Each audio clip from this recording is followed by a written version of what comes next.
Hi guys, you're welcome to my YouTube channel again today. Before I go on to the topic for today, I just want to spend a bit of time to say thank you to everyone out there who has liked, subscribed and shared my videos.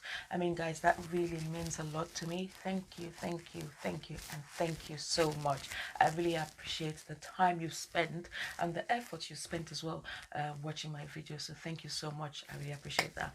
Okay, to the topic of today. Now, I'm going to be sharing with you how I lost 20 kg in 3 months, guys. I lost 20 kg in 3 months. That is actually real. You can do it. But before I tell you how I did that, I'm just going to give you a bit of a background history of my weight. Right now, I've never been a big person. Never been a big person. I've always been around 56, 60 kg. So I've fluctuated around that side, my adult life. And then I think for me, my weight gain started when I started having babies. Now, I'm not going to put that blame solely on having children. I think also my bad habits did contribute to that. Now, to those of you who know me so well, I am a snacker. I snack a lot. I think that's one of my challenge. I snack a lot.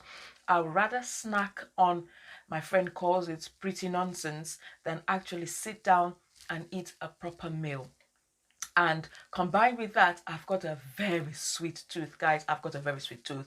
So instead of snacking on things that are healthy, I'll be busy snacking on the non-healthy things, cakes, biscuits, chocolate, whatnot. I'll be snacking on those. And I think for me, those were the things that actually contributed to my weight gain. Now, when I had during my first pregnancy, I was about 58 kg when my first pregnancy, and I maintained that weight just a little bit. I think I went to 60 kg during my pregnancy, had my baby, lost that baby weight, and still went back to my 58 kg, and I maintained that for about 2-3 months. And I think down the line, with being a first time mom, being alone, being far from my family, I think I just felt a little bit overwhelmed. And then my comfort food became hot chocolate, guys. Hot chocolate. I will have hot chocolate almost 5 times in a day. And then this kind of started my sweet cravings. But anyway, it continued. I didn't add a lot of weight during that time. Yes, I did add weight, but not a lot. And then I had my second child. Now, around this time, I was beginning to weigh 85, 90 kg. Then my third child, that was when my weight went up the roof. Guys, I decided to take my daughter for swimming one day. I found the scale and I said, well, let me just climb on the scale. Climbed on the scale and the scale said, you are 104 kg. What? 104 kg? And I was like, that is not possible. Your sister went off the scale, climbed it, went off, took off my shoes. It still says you are 104 kg. So then I realized I have got to do something about my weight. So I decided to go to take on a Cambridge diet. Now, for those of you who, now this was before my third baby. I had to embark on a Cambridge diet. For those of you who don't know, Cambridge diet is all about shakes. So it's nutrient packed shakes, but you drink shakes morning, afternoon, and night. And it costs a lot of money, guys. It costs £45 a week. So I started on this, but your sister just couldn't live with drinking shakes morning and night. I needed to wine my mouth. I needed to eat something a bit more solid.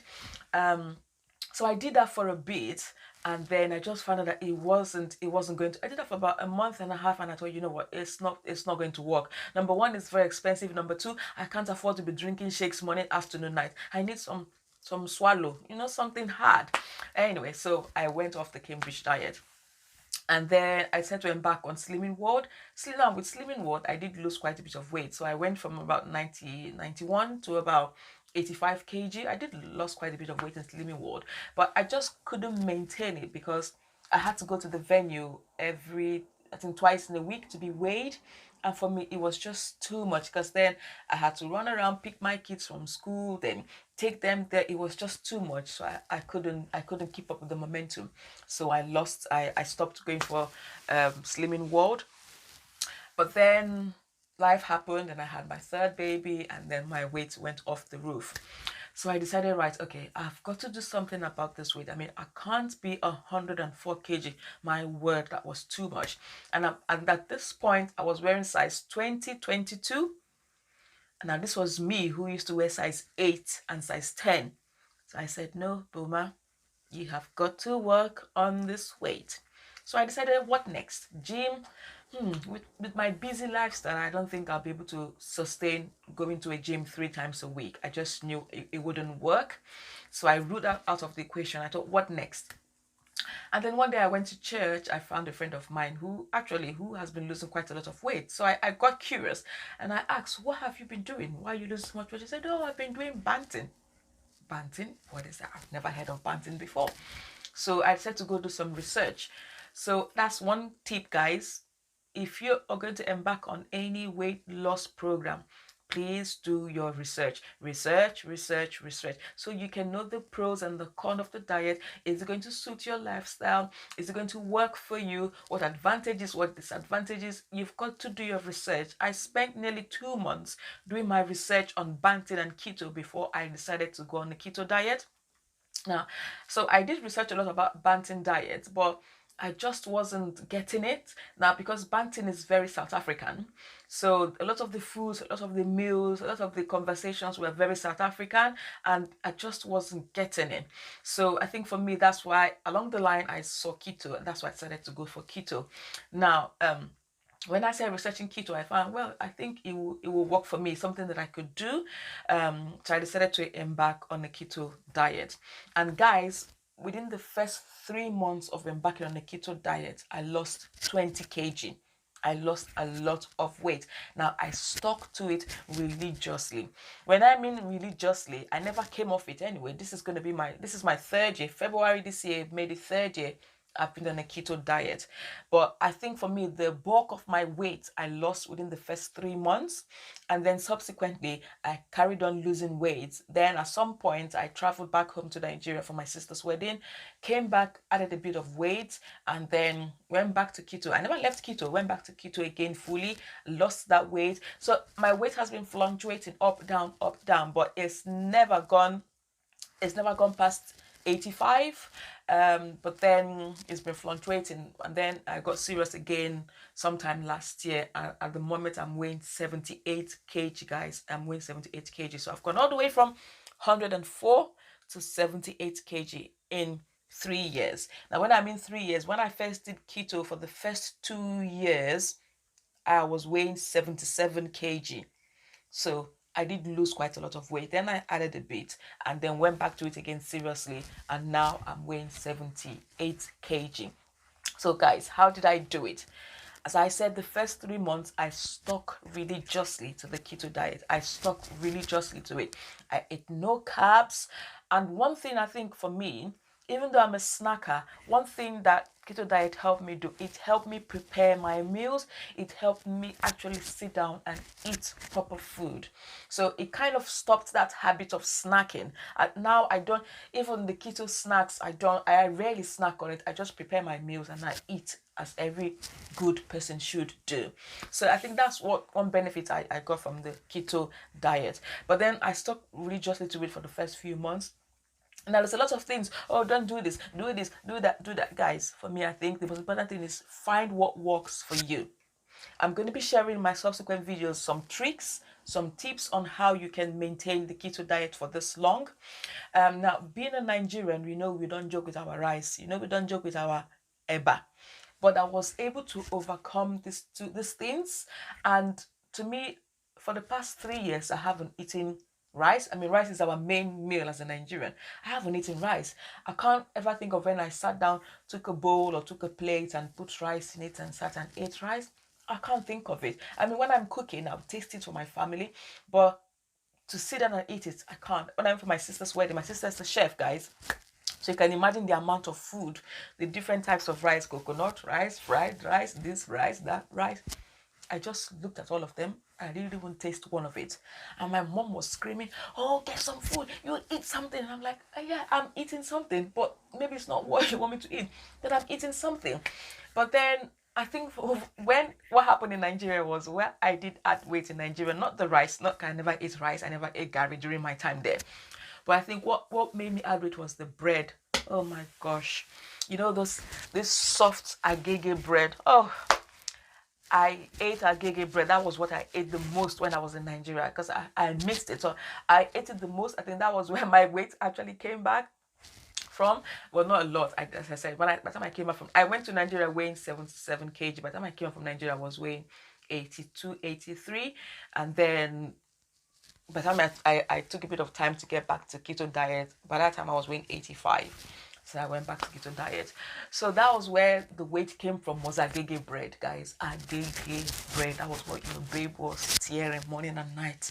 And anyway, so I did that, and then I came back and I went back to keto. But some tips I'm going to be sharing. First of all, if you're going to embark on any diet whatsoever, number one, do your research. I can't stress this enough. It took me quite a bit of time to actually embark on this, because I did a lot. I read everything on the planet Earth that I could find on keto diet. I joined so many groups. I bought books. I read and read and read to satisfy myself that this diet was going to be a good diet for me and it won't have any implications for me. I did that. And then number two, substitute your food. I'm going to be sharing how I managed to substitute some Nigerian meals. So which meant I wasn't really missing those things. So I think for me, that's the key thing. If you don't substitute food, if you take food off your diet and you don't substitute it with something else, guys, you are going to be going back to the things that you're living, to your old lifestyle before you say jack, because you find that you're working too hard to try and make that diet work. So the key thing is look for ways to substitute the meals that you like. Keto is a low carb diet. So I became more creative, and I found ways to substitute things like rice, yam, plantain, whatnot. I found vegetable that are closer in taste to these things, and then that helped me to be able to maintain the diet for that long, because I wasn't missing out on those things, because I was eating them. I wasn't missing out on them. So I'm going to be sharing those with you in my subsequent videos. And then number three, speak to your GP, guys. Before you embark on any diet, speak to your GP. Make sure if you've got any health challenges or any health issues, or even if you don't have any, but speak to your GP or your doctor to explain to them what you're about to embark on. They know your health a little bit better than you do, so they might be able to tell you if it's a good idea or not. But one thing I've heard is, I think for those people who have type 2 diabetics, I think I've heard keto diet does reverse it. So it could be something you want to do if you're diabetic, but please, please, please, please speak to your GP before you embark on any diet program. And then also substitute your foods, as I already said before, and try and make sure that it fits within your lifestyle. As I've said before, I tried Cambridge, I tried Slimming World. They didn't fit my lifestyle. They just didn't work for me. And that way, I wasn't able to sustain them for that long. So make sure you find something that fits your lifestyle, that fits your body type. And then if you know your challenges, if you're a snacker, or your weakness, if you're a snacker, then go for a diet that will help you to snack less. For me, keto did help me do that, because by the time you get into ketosis, you find out that you're eating less and you're remaining full for long. So that means you don't have the urge, you're not feeling hungry to want to snack on this and snack on that. So for me, keto did help me do that, and it also helped me prepare my meals and actually sit down and eat them. So that's one thing it did for me. So make sure you do your research, speak to your doctor, make sure it fits your lifestyle, and then try and substitute your food so that you don't feel as if you're missing out on anything. So guys, if you've got any questions, if you've got any comments, as I said, I lost weight from 104 to currently I'm weighing 78 kg. So that also tell you that keto works. I lost the bulk of my weight I lost in the first 3 months of my keto diet, and subsequently I carried on gaining and losing whatever. So if you've got any questions, if you've got any comments, if you leave that in the comment section below, I'm going to try as much as possible to answer that. Once again, I want to say thank you for watching, for liking, for subscribing on my channel. I appreciate all of that. So I'll see you sometime again next week. For now, remain blessed. Bye.